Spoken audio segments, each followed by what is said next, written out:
সূরাতুল মুদ্দাসসিরের ভিতরে আল্লাহ রাব্বুল আলামিন বলেন, ফি জান্নাতি ইয়াতাসাআলুন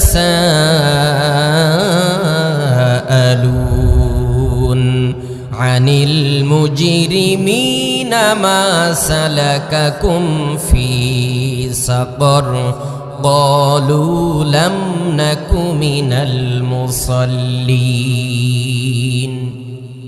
রব্বুল আলামিন বলেন, জান্নাতি মানুষগুলো যখন জাহান্নামীদের মুখোমুখি হয়ে যাবে, ওই জাহান্নামীদের কি জান্নাতি ব্যক্তিরা প্রশ্ন করবেন আনিল মুজরিমিন, মুজরিম অপরাধী ব্যক্তিদের কি প্রশ্ন করা হবে, কেন তোমরা জাহান্নামের ভিতরে আসলে, জাহান্নামের আগুনের ভিতরে কেন তোমরা জ্বলতেছো, কারণটা কি? জাহান্নামী মানুষেরা জাহান্নামে যাওয়ার প্রথম নাম্বার কারণ হিসাবে যেটা বর্ণনা করবে রব্বুল আলামিন কুরআনুল কারীমের ভিতরে বলেন, তারা বলবে ক্বালু লাম নাকু মিনাল মুসাল্লিন। দুনিয়ার বুকে তোমরা নামাজি ছিলে, মসজিদের মিনার থেকে তোমাদেরকে যখন আমাদের সকলকেই যখন কল্যাণের দিকে আহ্বান করা হতো, নামাজের দিকে আহ্বান করা হতো, ঘুম হইতে নামাজ উত্তম, এই মেসেজ যখন মুয়াজ্জিন সাহেব দৈনন্দিন আমাদেরকে দিত, আজান হওয়ার সাথে সাথে তোমরা মসজিদের দিকে যেতা। আর আমরা আল্লাহর এমন এক নাফরমান বান্দা, শয়তানের ধোঁকায় পড়ে কম্বলের নিচে সুন্দর করে মাথাটা নিয়ে এমন সুন্দর করে ঘুমিয়ে যেতাম, কম্বলের মায়া ছাড়তে পারতাম না। আর তোমরা ঠান্ডা পানি দিয়ে অজু করতা।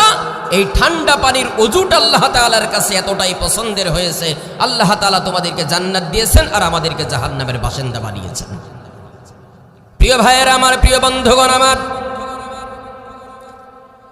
সুস্থ আছেন, স্বাভাবিক আছেন,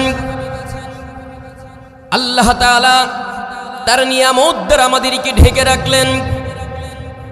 কত সুন্দর একটা মস্তিষ্ক তিনি আমাদেরকে দান করলেন, আমাদেরকে শ্রবণ শক্তি দিলেন, বাক স্বাধীনতা দিলেন, চলার মতো শক্তি রব্বুল আলামিন আমাদেরকে দিলেন। কিন্তু হেলাই খেলাই নামাজ ছেড়ে দেয়, ঘুমের ভিতর থেকে ফজর কাজা করে দেয়, ব্যস্ততার ভিতর থেকে জোহর ছেড়ে দেয়, হেলাই খেলাই থেকে আসর ছেড়ে দেয়। কলিজার টুকরা প্রিয় ভাই, প্রিয় বাবার আমার, জবান ছেড়ে বলেন তো এমন নাফরমান বান্দা আল্লাহর জমিনে আছে নাকি নাই?